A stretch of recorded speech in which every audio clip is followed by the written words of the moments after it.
En micro-entreprise, tu as le droit d'être malade, mais si tu veux toucher quelque chose, faut passer un petit parcours du combattant administratif en 6 conditions. Alors, la première, c'est d'être affilié à la sécurité sociale des indépendants depuis au moins 12 mois.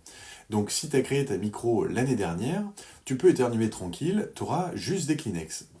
Le deuxième point, c'est d'avoir un arrêt prescrit par un médecin. Pas ton kiné, pas ton pote infirmier, un vrai médecin avec un papier, une date, une signature. Le troisième point à respecter, c'est de cesser réellement ton activité. Il n'y a pas de je réponds juste à 2 mails vite fait entre deux Doliprane, si tu bosses c'est mort. Le quatrième point, c'est avoir un arrêt d'au moins 7 jours. En dessous, c'est juste un week-end prolongé. Et même au-delà, tu as 3 jours de carence, donc tu es payé à partir du quatrième jour si tout va bien.